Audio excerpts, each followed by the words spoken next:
This is Gary Butterfield. This is Cole Ross. And this is Monster My Podcast. And these are Mind Flayers, or Illithids. There's a monster in my podcast. This is a good week. This is this whole batch here. Like, we went through a little bit of a desert. Like, there's so many high cards in this whole batch that we're doing. And this is really good. This is also one of my favorite illustrations in this book. Oh, yeah. I love his, what kind of hat would you qualify that as? It's not like a shiner thing. It's not like a fez. It's like a wide fez. Yeah. It's like just the top of a Abraham Lincoln hat. Oh, yeah. It doesn't have the brim. Yeah. Yeah. But it has like a tassel on it too. Yeah, like a fez. Like it's like an Orthodox priest's mitre or something like that. Yeah. Yeah. But yeah, Mind Flayers, they're like OG, here they come, taking over the Underdark. Yep. They're Mind Flayer. Extremely good. Like how good are the details in this thing? I mean, so I have to wonder like what came first, because one of my first exposures to Mind Flayers were in the Drizzt books, right? The Forgotten Realms kind of thing, where like they have whole societies and stuff, and like you get a look at like what Mind Flayers do in the Underdark and how they fit in and all of that. So like I came to this, I'm like, oh yeah, there's that detail, there's that detail, there's that detail. Like, what magical mind birthed these? I don't know. It's they are like, because it's the same magical mind that did like a lot of the bullshit. Old D&D monsters, like the same people who came up with like bullets and stuff, bullets, which are not cool. Right. It's just this actually happens to work. Mm-hmm. They're firing on all cylinders here. Yeah. This is aside, and this keeps coming up, but like at some point we have to do Baldur's Gate 2 for Watch Out for Firewalls. Of course. Yeah. There's some good mind player shit in there. So like. And the first exposure I had to these before I was into D&D was in Final Fantasy 1. No, of course, yeah. And that was really cool. And those things were sons of bitches. Mm-hmm. Like those monsters were so rough. Yeah, but like these are, I mean, for people who don't know, go and look up illustrations because they're almost always just fascinating to look at. They're like humanoids, but they have crazy octopus faces. Yeah, they're kind of like Cthulhuoid. Yeah. Kind of look at monsters. And they will stun you with an energy blast, and they will come up and try to eat your brain. Or they will enslave you and put you under a charmed person and use you as basic, chattel slaves. Yeah, like breeding stock. Yeah. In order to, make more babies for them to eat the brains. Yep. Pretty cool all in all. Yeah. And then this entry shifts into fucking overdrive. When you get to the Elder Brain. Oh God. I had never heard of the Elder Brain before. I'd heard of it obviously, but I forgot about the Elder Brain. Yep. Until I got this, wait a minute.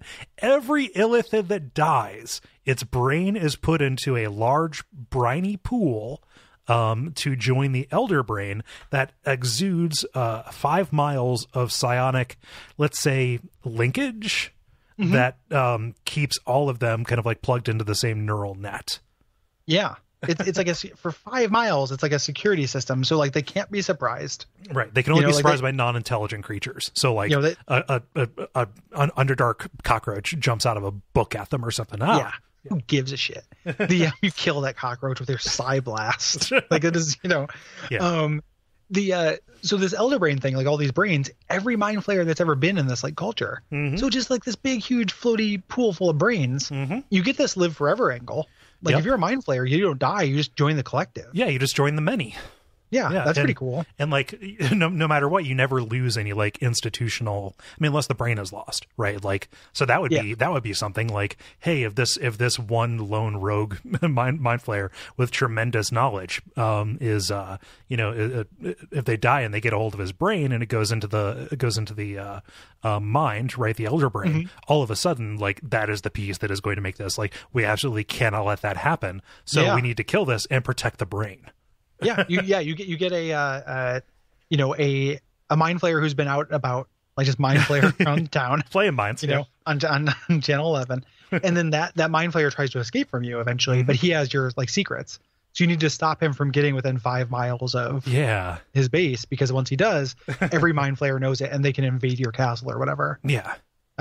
Super, super cool. That's how babies are born. Mm-hmm. And this is in this pool full of like their grandpas. Like, here, come in this slimy pool full of grandpas and get birthed. As a tadpole. Yeah, as a literal tadpole. Mind flayers have no family structure. Their social activities include eating, communicating with the Elder Brain, and debating on the best tactics to conquer the Underdark. Into it. And then they do gladiatorial games.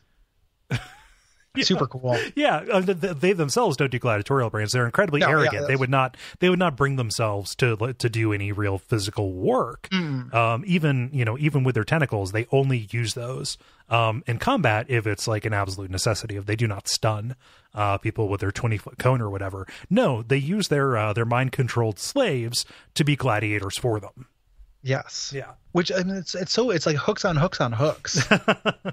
This thing, because that's a really cool, thing too. Like you go to, it'd be like Thor Ragnarok. Like you get in the Underdark and then you have to like fight one of your old friends, like the barbarian from your party, who's now the champion of their gladiatorial pits. Oh yeah. Yeah. Super good. Yeah. And then, so you're thinking, hey, Cole, you don't like psionics. Why are you heaping so much praise on them? Like the psionic illithids are a different thing that are barely different than the actual.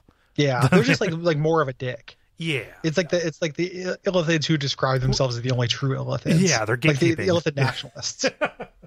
Yeah, and they also do not care for the stiff-collared robes preferred by their cousins, the so-called city fathers. Yeah, go to hell, psionic illithids. I love that they're hermaphroditic. And they can produce one tadpole twice in their life. So it's like they have these like that suggest these like rituals. Yeah, they just have to decide, am I ready for this? Yeah, so you get a puppy first. Yeah, the puppy swims around in the brain pool, takes a big leak on the Elder Brain, and then you get exiled. Yeah. Then you get the secrets, and that's why you have to go back for the castle secrets. Yeah. To get back into the good graces of the Elder Brain. I'm picturing the birthing process kind of being like doing armpit farts for some reason. Just like, so like you do that with one hand and then it comes out at the other armpit. Maybe, I don't know. Could be. I was imagining it wriggling out of their mouth because their mouth is like the it's a money spot mouth, on a octopus. Ugh. Like it's like where the beak is, the all-purpose aperture on an octopus is. it's the potty tentacle. Yeah. Yeah. Yeah, the potty tentacle. That's a C Lab thing. I can't take credit for that. I haven't seen that show in too long. Then I like that show, but I imagine it's all coming out of their mouth. Yeah. Which is real gross too, because they could be, one of their habits is eating, like socializing, and like they're all eating and then like somebody's water breaks and they just fucking do a spit take. Like somebody makes a really good illithid joke and they do a water break spit take all over the feast. Oh my God, is anybody here a doctor? We all are. Brought to you by our backers at patreon.com/duckfeed.tv.